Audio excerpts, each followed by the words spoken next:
अल्लाह करीम ने कुरान मजीद में फ़रमाया है कि लक़द मन्नल्लाहु अलल मुअमिनीना इज़ बअस फ़ीहिम रसूला। फरमाया तहकीक अल्लाह ने मोमिनों पर एहसान फरमाया है कि उन्हें अपना रसूल अता फरमाया। इसका सिर्फ तर्जुमा कभी बंदे की समझ में आ जाए ना तो सारा मिलाद उसकी समझ में आ जाता है। सिर्फ इस आयत का आसान सादा तर्जुमा अगर समझ लिया जाए कि रब कहता है मैंने एहसान किया तुम पर, तुम्हें अपना रसूल दे दिया है। वो दो आलम की रहमत हैं, वो जहाँ चाहते वहीं रहते। ये तो उनकी मेहरबानी है कि ये आलम पसंद आया। नबी पाक सल्लल्लाहु ताला अलैहि वसल्लम हमारे ऊपर रब का सबसे बड़ा एहसान है। और अल्लाह तबारक व तआला ने सिसकती, तड़पती, बेचैन, परेशान, तकलीफ़ में मुब्तला अपनी मखलूक पर रहम फरमाया और रसूल करीम अता फरमाए। नबी पाक सल्लल्लाहु ताला अलैहि वसल्लम की तशरीफ़ आवरी ने एक एक ज़र्रे पर एहसान किया। हुजूर से एक एक नगर, एक एक पत्ता फैज़याब हुआ। लेकिन बाज़ चीज़ें ऐसी हैं जिन्हें खुसूसी तौर पर सरकार ने नवाजा। बाज़ मामलात पर ख़ास करम नवाजी हुजूर ने फरमाई। एक अहम मसला है अकीदे का मसला। जिस बंदे का कोई अकीदा नहीं ना होता, कोई नज़रिया नहीं होता, कोई उस शख्स का ख़ास मिजाज नहीं होता समझने वाला, मानने वाला, वो बंदा भी बेचारा कोई ज़िंदगी का लुत्फ़ नहीं उठा पाता। उसका कोई नज़रिया ही नहीं है, कोई सोच ही नहीं है, कोई उसकी फ़िक्र ही नहीं है उसने किस तरफ जाना है। अकीदा ना हो बंदे का। यानी दुनिया में माज़अल्लाह कुछ ऐसे लोग पाए जाते हैं जो सिरे से अल्लाह ताला कोई नहीं मानते। ज़िंदगी कैसे गुजरेगी? वो अपनी तवज्जुहात का किबला किसे बनाएंगे? और फिर दुनिया में कुछ लोग ऐसे गुज़रे जो कई कई खुदाओं के कायल, कई। और फिर अहले अरब का तो ये हाल कि 360 बुतों के सामने झुकते। मुझे बताइए, जिस बंदे को यही ख़बर ना हो मेरा खालिक और मालिक कौन है, जिसको यही पता ना हो कि मेरा रिस्क कहाँ से आता है, मैंने मांगना कहाँ से है, जिससे ये ख़बर ही ना हो कि मेरी दुआओं का रुख किस तरफ होना चाहिए, उसकी भी कोई ज़िंदगी है? नबी पाक अलैहिस्सलाम ने सबसे बड़ा एहसान ये फरमाया है कि हमें अकीदा तौहीद सिखाया है। हुजूर ने हमें हर जगह से छुड़ा के रब करीम की बारगाह में सजदा करने का हुक्म दिया है। अरब के लोग जो थे वो बड़ी बड़ी वहम का शिकार थे, बड़ी बड़ी ओहाम परस्ती का शिकार थे। ये आजकल भी वहम बहुत ज़्यादा है नौजवानों में। यानी कोई फ़ैसला पक्का है ही नहीं, कोई पक्की बात ही नहीं करते, ये कर लूँ कि ना करूँ, अगर आप कहते हैं तो कर लेता हूँ, वैसे इसमें फ़लानी कमज़ोरी भी है, और अगर मैंने ना किया तो फ़लाँ मुश्किल भी है। भाई जिस बंदे ने कुव्वत फ़ैसला ही नहीं पाई, उसने इरादा ही पक्का नहीं किया कि उसने किधर जाना है, तो वो सफ़र कैसे करेगा? सफ़र तो उस बंदे का मुकम्मल होता है जो सफ़र शुरू करता है। अरब के लोग भी बड़े बड़े ओहाम परस्ती का कायल थे। वो जब कुर्बानियाँ करते थे तो उनका गोश्त ला के काबे की दीवारों के साथ मला करते थे।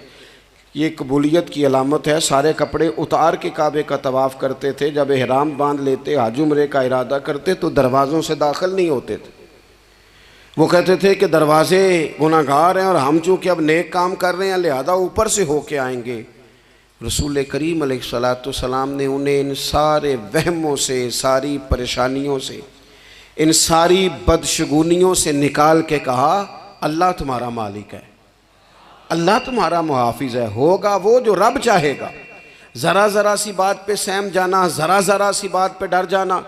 हुजूर ने लोगों को कुव्वत फ़ैसला अता की, और इतनी बड़ी कुव्वत फ़ैसला हुजूर ने दी कि कल तक जो फ़ैसला कर नहीं ना पा रहे थे, आज इन्होंने इस तरह के फ़ैसले किए कि अपनी सारी की सारी औलादें लेकर वो मैदानों में खड़े हो गए। वो डट गए कि हमने कुफ्र के मुकाबले में जिहाद करना है। उन्होंने तय कर लिया कि हक क्या है, सच क्या है। नबी पाक अलैहिस्सलाम ने हमें अकीदा तौहीद दिया और वो तय करके दिया है नबी पाक ने, सजदा सिवाय अल्लाह के किसी को जायज़, अगर कोई इबादत की नीयत से करता है तो सजदा कुफर है, और अगर ताज़ीम की नीयत से करता है तो हराम है। आला हज़रत बरेलवी रहमतुल्लाह अलैह ने 50 के करीब दलाइल किताब व सुन्नत से और 100 से ज़्यादा दलाइल फ़िक़्ह और उसूल फ़िक़्ह से बयान फरमाए हैं कि किसी और के लिए ताज़ीमी सजदा भी हराम है। नबी पाक अलैहिस्सलाम तशरीफ़ फरमा थे तो कुछ जानवरों ने आके हुजूर के कदमों पे सजदा किया, पेशे नज़र है वो नौबहार और सजदे को दिल है बेकरार, रोकिए सर को रोकिए यही तो इम्तिहान है। कुछ जानवरों ने जब सजदा किया तो सहाबा अर्ज़ करने लगे, या रसूल अल्लाह सल्लल्लाहु ताला अलैहि वसल्लम हमारा भी दिल करता है। तो हुजूर ने फरमाया, भी सजदा सिवाय रब के किसी के लिए जायज़ नहीं है। हाँ, अगर जायज़ होता तो मैं ख़ातून से कहता कि अपने शौहर को सजदा करे। नबी पाक अलैहिस्सलाम ने हद बंदी कर दी। और फिर देखें, ये जो हम मिलाद मनाते हैं ना, ये मिलाद अल्लाह ताला की तौहीद का बहुत बड़ा ऐलान है। हम कहते हैं नबी पाक का मिलाद हुआ, तो जिसका मिलाद होता है वो खुदा नहीं होता, जो पैदा होता है वो रब। जब हम मिलाद मना रहे होते हैं तो हम ये बता रहे होते हैं भाई हुजूर खुदा नहीं, हुजूर तो 12 रबीउल अव्वल को पैदा हुए। तो जो पैदा हो, रब पैदा, लम यलिद व लम यूलद, अल्लाह तबारक व तआला पैदा नहीं होता, मालिक तो अज़ली अबदी शान रखता है। इसलिए अकीदा तौहीद बंदे को मजबूत कर देता है। इंसान जब अकीदा तौहीद वाला हो जाता है, और नबी पाक अलैहिस्सलाम दुनिया में रब की तरफ बुलाने आए, वदाइयन इलल्लाहि बिइज़्निही व सिराजम मुनीरा, हुजूर ने लोगों को अल्लाह की जानिब दावत दी। जब इंसान तौहीद वाला हो जाता है तो मजबूत हो जाता है, वो किसी से नहीं डरता, वो समझता है होना तो वो है जो मेरा रब चाहेगा, मुझे परेशान होने की ज़रूरत क्या है। फिर उसका भरोसा भी अल्लाह ताला पर, उसकी उम्मीदें भी अल्लाह रसूल से, उसकी तवज्जुहात का किबला भी सारा उधर ही। तो हुजूर ने लोगों को अकीदा दिया, मजबूत किया। रसूल पाक सल्लल्लाहु ताला अलैहि वसल्लम ने ज़हनों को पुख्तगी अता फरमाई। तो सबसे बुनियादी चीज़ हुजूर का जो एहसान है वो अकीदा है। फिर बाज़ ख़ास तबकात पर हुजूर ने ख़ास एहसान किया। आज भी पूरी दुनिया में ढिंढोरा पीटा जाता है औरतों के हुकूक का, पूरी दुनिया के अंदर। और बाज़ लोग औरतों को बड़ा धोखा देते हैं, कहते हैं तुम्हें हक नहीं मिलते लिहाजा तुम सड़कों पे आ जाओ, माज़अल्लाह तुम्हें हक नहीं मिलते लिहाजा तुम माज़अल्लाह बाज़ारों की रौनक बन जाओ। औरतों को बड़ा परेशान किया जाता है हुकूक के ताल्लुक से। नबी पाक अलैहिस्सलाम की आमद से पहले कोई खातून के साथ सलूक अच्छा नहीं किया जाता था, उसका कोई जायदाद में हिस्सा नहीं था। औरत का खामद अगर फौत हो जाता तो वो अपने ससुराल के ख़ानदान की प्रॉपर्टी बन जाती माज़अल्लाह, और जिसके मर्जी चाहे सुपुर्द कर देते। हिंदुस्तान के बाज़ इलाकों में ऐसी कभी रस्में भी पाई जाती थी कि बाज़ औरतें अपने खामद के साथ जल जाना मुनासिब समझती थी कि बाद में कोई ज़िंदगी तो होगी नहीं। और बेवा खातून और तलाक याफ्ता खातून, उसके बारे में तो लोगों का ख्याल था कि शायद ये खातून बिल्कुल सोसाइटी और समाज का हिस्सा ही नहीं होनी चाहिए। कुर्बान जाएं, ये एजाज़ मेरे नबी पाक ने दिया है। हुजूर ने पहली शादी ही उस खातून से की है जिनका पहले भी निकाह हो चुका था, और खातून को हुजूर ने हुकूक दिए, जायदाद में हिस्सा दिया। कहा जो बेटियों की बहनों की परवरिश करके आएगा और अच्छी परवरिश करके उन्हें रवाना कर देगा, जिस तरह मेरी 2 उंगलियां जुड़ी हुई हैं मेरे साथ जुड़ के जन्नत में जाएगा। और एक रवायत में फरमाया कि जब किसी के यहाँ बेटी पैदा होती है ना तो अल्लाह फरिश्तों को भेजता है और वो उसके गिर्द खड़े हो जाते हैं और घर वालों को सलाम कहते हैं और कहते हैं ये ज़ईफ़ा एक ज़ईफ़ा से पैदा हुई है, ये कमज़ोर यानी सनफ़ के लिहाज से कमज़ोर नाजुक बच्ची एक नाजुक माँ से पैदा हुई है। फरिश्ते कहते हैं जो इसकी परवरिश करेगा ना अल्लाह क़यामत तक उसकी मदद करेगा, उसकी हमेशा मदद होती रहेगी। और नबी पाक सल्लल्लाहु ताला अलैहि वसल्लम की खिदमत में आके जब ख़वातीन ने कहा था ना, या रसूलल्लाह हमारे तो दीन दुनिया के मामलात में मर्दों के ताल्लुक़ से कमज़ोरी है, कई दिन तो हम वैसे नमाज नहीं पढ़ सकती महीने में, कई दिन तो हम वैसे इबादत के करीब नहीं जा सकती, जिहाद पे हम नहीं जाती, गवाही हमारी मर्दों के बराबर नहीं, तो या रसूलल्लाह सल्लल्लाहु अलैहि वसल्लम हमारा भी कोई एहसास है? तो हुजूर ने फरमाया, जब कोई खातून हामला होती है ना, तो अल्लाह उसे इतना ही सवाब देता है जितना जिहाद करने वाले को सवाब देता है, और जब बच्चा पैदा होता है तो अल्लाह ताला उसे शहादत का दर्जा अता करता है, और जब वो बच्चों को दूध पिलाती है तो रब उसे ग़ुलाम आज़ाद करने का सवाब अता करता है। एक दफ़ा ना नबी पाक सल्लल्लाहु ताला अलैहि वसल्लम की खिदमत आली मर्तबत में हज़रत आयशा सिद्दीक़ा रदी अल्लाह ताला अन्हा ने एक वाक़या अर्ज़ किया। अर्ज़ की, हुज़ूर आज मेरे साथ अजीब मामला हुआ, मैं घर में अकेली थी तो एक खातून 2 बेटियों समेत आई। उसने कहा कि मैं भी भूखी हूँ, मेरी बेटियाँ भी परेशान हैं, खाना नहीं खाया। सैयदा पाक कहती हैं, या रसूलल्लाह मेरे पास भी 3 खजूरें थीं घर में पड़ी, ये 2 जहाँ के शाह हैं पर पास कुछ रखते नहीं, और 2 जहाँ की नेमतें हैं इनके खाली हाथ में।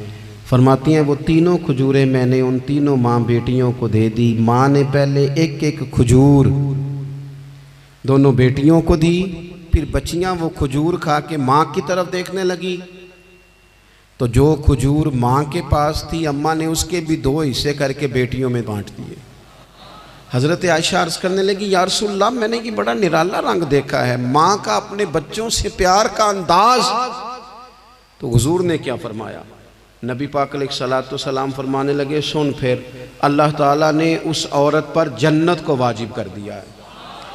फरमाया अल्लाह ने उसे जहन्नुम से दूर कर दिया जो बेटियों के मामले में आजमाया गया, और जिसने फिर उनके साथ अच्छा सलूक किया। अपना हुजूर का अमल ये था कि हुजूर की बड़ी साहिबजादी सैयदा ज़ैनब रदी अल्लाह ताला अन्हा, ये हुजूर की सबसे बड़ी साहिबजादी हैं। ये बुखारी में आपको मिलेगा कि उनकी बेटी जनाब उमामा बिनते ज़ैनब छोटी सी उम्र थी, तो जब हुजूर नमाज के लिए आते थे तो नवासी को उठा के साथ ले आते थे, और वो हुजूर नमाज पढ़ते थे तो वो नबी पाक के कंधों पे खेलती थी। हुजूर ने अमलन बेटियों से प्यार करना सिखाया, बेटियों से मोहब्बत करें, बेटियों से प्यार करें। बेटियां बड़ी खैरखा होती हैं, बेटियां माँ बाप की बड़ी वफ़ादार होती हैं, बेटियां बड़ा ख़ास ताल्लुक़ रखती हैं। जवानों, आपसे भी कहूँगा, बहनों की तरफ तवज्जो रखें। जो किसी की बहन आपके घर है उसका भी ख़ास एहसास करें, वो भी किसी की बहन है, लेकिन अपनी बहन के साथ भी ख़ास निस्बत का ताल्लुक़ कायम रखें। रिश्तों में एतदाल होना चाहिए। इस सनफ़ को नबी पाक अलैहिस्सलाम ने ख़ास करके नवाजा है, और हमारा भी इनके साथ ख़ास रिश्ता होना चाहिए। इसी तरह का मामला यतीमों के साथ है, कमज़ोरों के साथ है। देखो आज ना हमारे यहाँ कमज़ोरों, गरीबों, मिस्कीनों, यतीमों की मदद तो की जाती है, लेकिन उन्हें लोग अपने माहौल का हिस्सा नहीं बनाते। यानी कभी गए तो गरीबों में आटा बांट आए, कभी गए तो गरीबों में जाके कपड़े तकसीम कर आए, कभी गए तो गुरबा को कुछ वक्ती तौर पर कुछ ज़रूरियात ज़िंदगी दे दी, कभी ईदियाँ बांट दी, कभी सैलाब ज़दगान में चले गए। गुरबा को कुछ ना कुछ सदकात तो दे दिए जाते हैं, उन पर कुछ खैरात तो कर दिया जाता है, लेकिन उन्हें सोसाइटी का माहौल का हिस्सा नहीं बनाया जाता। ऐसा नहीं होता कि उन गुरबा के बच्चों को उठा के बड़े शहरों में लाया जाए, उनकी तालीम का ख्याल किया जाए, उन्हें अपने माहौल में रखा जाए, उनकी बेहतरीन परवरिश का बंदोबस्त किया जाए। कायनात में बड़े लोगों ने काम किया वेलफेयर का, बड़े लोगों ने गरीबों के साथ ताउन किया, बड़े लोगों ने मोहब्बत की, सब काबिल तारीफ है। लेकिन हमने ये किया कि उनकी इमदाद तो की, लेकिन उनकी महरूमियों का इजाला नहीं किया। और वो इमदाद ले रहे थे तो उनकी पिछली नस्ल भी इमदाद ले रही थी, ये नस्ल भी इमदाद ले रही, और खुदा ना करे कि अगली नस्ल को भी इमदाद लेना पड़े। मेरे नबी पाक सल्लल्लाहु ताला अलैहि वसल्लम का अंदाज़ कुछ इस तरह का है कि इमाम बैहकी ने लिखा है, हज़रत बशीर बिन उक़बा रदी अल्लाह ताला अन्हु कहते हैं, मेरे वालिद इंतकाल कर गए थे और मैं एक जगह पे बैठकर रो रहा था कि नबी पाक सल्लल्लाहु ताला अलैहि वसल्लम मेरे करीब से गुजरे, क्यों रोते हो? या रसूलल्लाह मेरे वालिद का इंतकाल हो गया, मेरी वालदा रुखसत हो गई। तो ये हमें हुजूर ने सबक दिया है। ये यतीमों गरीबों का ख्याल रखने का ये भी एक नुक्ता, ये भी अंदाज है। कायनात का बड़े से बड़ा दर्द दिल रखने वाला बंदा यहां तक नहीं जा सकता जो मेरे रसूल करीम ने बयान फरमाया। कहते हैं नबी पाक अलैहिस्सलाम फरमाने लगे, बशीर बिन उकबा, क्या तू इस बात पर राजी नहीं कि मैं तेरा बाप हूं और आयशा तेरी मां हो? आना, तुझे हम शामिल कर लें अपने घराने में, आ जाना, मुकम्मल तेरे मामलात का ख्याल किया जाए, तू आ जा। इतना बड़ा दर्जा। नबी पाक ने तो हजरत सलमान फारसी के बारे में भी फरमाया कि मैंने उन्हें अपनी अहले बैत में शामिल कर लिया। रसूलुल्लाह सल्लल्लाहु ताला अलैहि वसल्लम गुरबा के लिए, मसाकीन के लिए, यतीमों के लिए, नादारों के लिए जो ख़ास एहसान बन के आए, वो ये वाला लहजा नहीं कि हम मुतमईन हो गए कि ठीक है हम गए तो थे, इतने पैकेट बांट तो आए, इतना कुछ हमने दे तो दिया, फलाना काम कर तो लिया, और वैसे वो भी कब तक किया जब तक खबरें तेज थी। हमारे मुल्क में सैलाब आया, मीडिया ने खबर दी, शोर हुआ, लोगों ने बड़ी कोशिश की, अल्हम्दुलिल्लाह बड़े अच्छे जज्बात का इजहार किया, ढेर सारे लोग वहाँ गए। मैं आपसे पूछता हूँ कि क्या सैलाब ज़दगान सारे अपने अपने घरों में चले गए? उनके घर बन गए?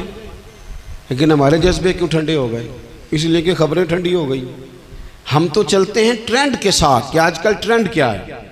अगर खबर इधर की है तो ज़ौक़ इधर का है, खबर उधर की है तो ज़ौक़ उधर का है। देर पा काम करना और ख़ास जज्बात पैदा करना इन लोगों के लिए। हज़रत सैयदना अब्दुल्लाह बिन अबी औफ़ा रज़ी अल्लाह ताला अन्हु रवायत करते हैं, एक यतीम बच्चा आया था, उसने अर्ज़ की, हुज़ूर मेरी माँ भी भूखी है और मेरी एक कमशीरा है वो भी भूखी है, ए रोटी दा दुख ना पूछो, रोटी ते बंदा खा जाती है। ये जो भूख होती है ना, भूख, बहुत सारे लोग ना, मैं एक शादी में था तो वहाँ एक दो लोग खाना खा रहे थे, तो बाज़ लोग उन्हें देख देख के मजाक कर रहे थे, वीडियो बना रहे थे, कहते देखो खाना ही नहीं आता, क्या अंदाज है, सारा इनका मुंह जो है वो खाने से भर गया, हाथ देखो कहाँ तक इनके लिथड़ गए, क्या अंदाज है। तो मैंने कहा तुम उनके कपड़े भी तो देखो ना, अंदाज, बैठना उठना, कपड़े पहनना, ये गरीबी का पता देते हैं। भूख जब तेज़ लगी हो फिर खाने के आदाब लोगों को याद नहीं रहते। गुर्बत ने मेरे बच्चों को तहजीब सिखा दी, अब वो सहमे हुए रहते हैं, शरारत नहीं करते। वो अजीज़, होता यह है कि जब इंसान को भूख शदीद लगी हो ना, फिर उसे डॉक्टर की हिदायत नहीं याद रहती, फिर तो पेट की आग बुझाने को लोग दौड़ते हैं। तो कहते उस बच्चे ने आके अर्ज़ की, या रसूल अल्लाह सल्लल्लाहु ताला अलैहि वसल्लम, माँ भी भूखी है, बहन भी भूखी है। हुजूर ने ना उसे 21 खजूरें अता फरमाई, फरमाया 7 तेरी, 7 तेरी बहन की, 7 तेरी वालदा की। और ये हुजूर ने 21 खजूरें दी हैं, ये नबी पाक ने 21 दी हैं। हाँ, ये हुजूर ने 21 दी, और हुजूर तो इशारा भी कर देना तो फिर रोटी सारी ज़िंदगी ख़त्म नहीं होती। वो हज़रत अबू हुरैरा को भी मिली थी, फरमाते हैं मैं कई साल खाता रहा, 1 किलो खजूरें थी पर ख़त्म ही नहीं हुई। 21 खजूरें हुजूर ने दी। हज़रत मुआज़ इब्न जबल रज़ी अल्लाह ताला अन्हु उठे और दौड़ के जाके ना उस यतीम के सर पे हाथ फेरा और कहने लगे, पुत्र अल्लाह तुझे अपने वालिद का जानशीन बनाए। तो हुजूर फरमाने लगे, माज ये तुमने क्या किया? अर्ज़ की, हुजूर उस बच्चे की बात सुन के मेरा दिल भर आया है, मोहब्बत ने अंगड़ाई ली है तो मैंने यतीम के सर पे हाथ फेरा है। ये देखो हुजूर का रिश्ता। नबी करीम फरमाने लगे, सुन, फिर जिसने किसी यतीम के सर पर मोहब्बत से हाथ ही फेर दिया ना, तो अल्लाह हर बाल के बदले उसे एक नेकी भी अता करेगा, एक गुनाह भी माफ़ करेगा और एक दर्जा भी बुलंद फरमाएगा। चलो हाथ ही फेर दिया, तूने कुछ तो किया यतीम के साथ, तेरा कोई तो उससे रिश्ता हुआ। और तीसरा तबका है गुलामों का। मिस्कीनों का, गरीबों का। मैं और आप उस मुल्क में रहते हैं जहाँ कुछ लोगों को खाना भी नहीं वक्त पे मिलता, और कुछ लोग 5 लाख रुपया गाड़ी का इसलिए इजाफी दे देते हैं कि मुझे ज़रा ना न्यू मॉडल जल्दी चाहिए। यानी एक तरफ मुल्क की हालत ये है कि बाज़ लोगों के पास पैसे नहीं हैं कि बच्चों की फ़ीस भर सकें, लेकिन दूसरी तरफ हाल ये है कि नए मॉडल का मोबाइल अगर मार्केट में आता है तो वो ख़त्म हो जाता है, मिलता ही नहीं, वो शार्ट हो जाता है। कुछ लोगों ने इस तरह किया है कि उन्होंने ये समझा है कि दौलत शायद मौज करने के लिए हमें दी गई है, हम तरह तरह के खाने खाएं, तरह तरह से चीज़ें ओढ़ें, तरह तरह के मामलात करें। उन्होंने ये तय कर लिया है। उसका नुकसान क्या हुआ है? उसका नुकसान ये हुआ है कि कुछ लोग गुर्बत की सतह से नीचे आ गए हैं बेचारे। नबी पाक का जो एहसान इन गरीब लोगों पर है, हुजूर अलैहिस्सलाम के पास ना हज़रत अब्दुल्लाह इब्न उमर रवायत करते हैं और तबरानी में मौजूद है, हुजूर के पास ना 10 दिनार थे। हमारे पास भी पैसे होते हैं ना, लेकिन वो कुछ होते हैं हमारे खाना खाने के लिए, कुछ होते हैं आइसक्रीम खाने के लिए, कुछ इसलिए होते हैं कि आज मेरी मर्जी दा नहीं पका, लिहाजा मैंने, हमारे एक दोस्त हैं वो कहते हैं कि आजकल ये माहौल बन गया है कि बच्चे अगर कहते हैं ना खाना मेरी मर्ज़ी का नहीं, तो अम्मा कहती है जा तो बर्गर खा ले। कहते हैं हमारे दौर में यूँ नहीं होता था। अगर हम कहते थे ना खाना मेरी मर्ज़ी का नहीं, तो फिर हमें डबल चीज़ खाने को मिलती थी, एक मार भी खाना पड़ती थी और वो खाना भी खाना पड़ता था। और फिर कुछ पैसा लोगों ने सिर्फ इसलिए संभाल के रखा हुआ है कि जो इजाफी चीज़ें हैं ना, इजाफी, मेरा वैसे तजर्बा नहीं है और ना मैंने ज़्यादा गहराई से देखा है, बस मुझे बताया गया है, और पता नहीं अब बात दुरुस्त है कि नहीं, मुझे बताया गया है कि पहले लड़कियां ब्यूटी पार्लर जाती थी, अब सुना लड़के भी जाते हैं। अब खुदा जाने ये बात सच है कि गलत है। ये जो इजाफी अखराजात है ना, ये अगर हम थोड़े समेट लें, यानी मौला अली शेर खुदा करमल्लाहु ताला वजहुल करीम मजदूरी करके निकले तो 2 किलो खजूरें थी। हुजूर बस फरमाने लगे 1 किलो मेरे बच्चे खाएंगे और किलो मदीने के गरीब बच्चे खाएंगे। यानी कुल 2 किलो ज़ाहिरी तौर पर खजूरें हैं, उसमें भी दूसरों का हिस्सा। हमारे पास जो माल आता है, अगर थोड़ा सा ना हम उसे ये ना समझ लें कि मेरा ही हक है, किसी को इसमें से एक लुकमा भी नहीं मिलना चाहिए। अगर हम थोड़ा सा ना दिल कुशादा करें तो 3 लोगों का खाना 4 भी खा सकते हैं, 4 का खाना 5 भी खा सकते हैं, 6 का खाना 7 का खाना 10 भी खा सकते हैं। शर्त यह है कि दिल कुशादा हो। दिल दरिया ते समुंदरों डूंगे, कौन दिला दिया जाने, थोड़ी सी ना कुशादगी पैदा की जाए। हज़रत अब्दुल्लाह इब्न उमर कहते हैं नबी करीम अलैहिस्सलाम के पास ना 10 दिनार थे। वैसे तो कायनात ही मेरे नबी की मुट्ठी में है, लेकिन ज़ाहिरी तौर पर 10 दिनार थे। हुजूर एक दुकान पे गए, 4 दिनार का हुजूर ने एक जोड़ा खरीदा, कपड़े खरीदे। वो कमीज हुजूर ने पहनी तो एक अंसारी आगे बढ़ के अर्ज करने लगे, हुजूर मेरा बड़ा दिल कर रहा है, ये मुझे नहीं दे देते आप? तो हुजूर खुश हो गए। ये मेरे महबूब का दरवाज़ा है कि जब कोई मांगता है तो हुजूर खुश हो जाते हैं। नबी करीम से मांगा उस शख्स ने तो हुजूर खुश हो गए, और महबूब ने वो कुर्ता, वो कपड़े उतार के उस अंसारी को अता कर दिए, और 4 दिनार के और ख़रीद लिए, बाकी बचे 2 दिनार। नबी करीम वो लेके निकले, रुखसत हुए घर जाने के लिए, तो रास्ते में खातून को रोते हुए देखा। हुजूर रुक गए, फरमाया क्यों रो रही हो? अर्ज़ करने लगी या रसूल अल्लाह सल्लल्लाहु ताला अलैहि वसल्लम, मैं फ़लाँ आदमी की कनीज़ हूँ, नौकरानी हूँ, उसने आटा लेने भेजा था 2 दिनार का, वो 2 दिनार गुम हो गए, हुजूर ने 2 दिनार उसे अता कर दिए। वो दिए तो वो फिर रो रही थी। फरमाया अब क्यों रोती हो? कहने लगी या रसूल अल्लाह डरती हूँ देर बड़ी हो गई या मार ही ना पड़े। तो हुजूर ने फरमाया चल ना, मैं तेरे साथ चलता हूँ। हुजूर उनके घर गए, वो अहले ईमान का घर था जिनकी वो कनीज थी। जाके कहा अस्सलामु अलैकुम, अंदर से जवाब ही नहीं आया। फिर फरमाया अस्सलामु अलैकुम, कोई जवाब ही नहीं आया। महबूब का तरीका मुबारक था 3 दफ़ा दस्तक, फिर वापसी। तीसरी दफ़ा कहा अस्सलामु अलैकुम, तो वो सारे बोल पड़े वालेकुम अस्सलाम या रसूल अल्लाह। हुजूर माँ बाप कुर्बान, तो हुजूर फरमाने लगे मैंने पहले भी 2 दफ़ा सलाम लिया, बोला कोई नहीं। कहा या रसूलल्लाह अपने नसीब थे ना कि हम पे सलामतियाँ भेज कौन रहा है, हमने सोचा ज़रा 3 दफ़ा मिल जाए सलामती, ज़रा मिल जाए ना, हुजूर सलामती भेज रहे हैं तो आती रहे ना। तो महबूब करीम अलैहिस्सलाम फरमाने लगे ये तुम्हारी कनीज़ वहाँ खड़ी रो रही थी, इस बेचारी के 2 दिनार गुम हो गए थे, इसे दोबारा सामान लाते कुछ देर हो गई, इस पर सख्ती ना करना, मारना ना। गुलाम कहने लगे हुजूर इस खातून के कुर्बान जाएं जो हमारे करीम रसूल को हम जैसे गरीबों के घर तक ले आई है, मारना क्या, हम इसे आज़ाद करते हैं, ये आज़ाद है अल्लाह की रिज़ा के लिए। ये देखो ये मेरे नबी पाक का अंदाज है।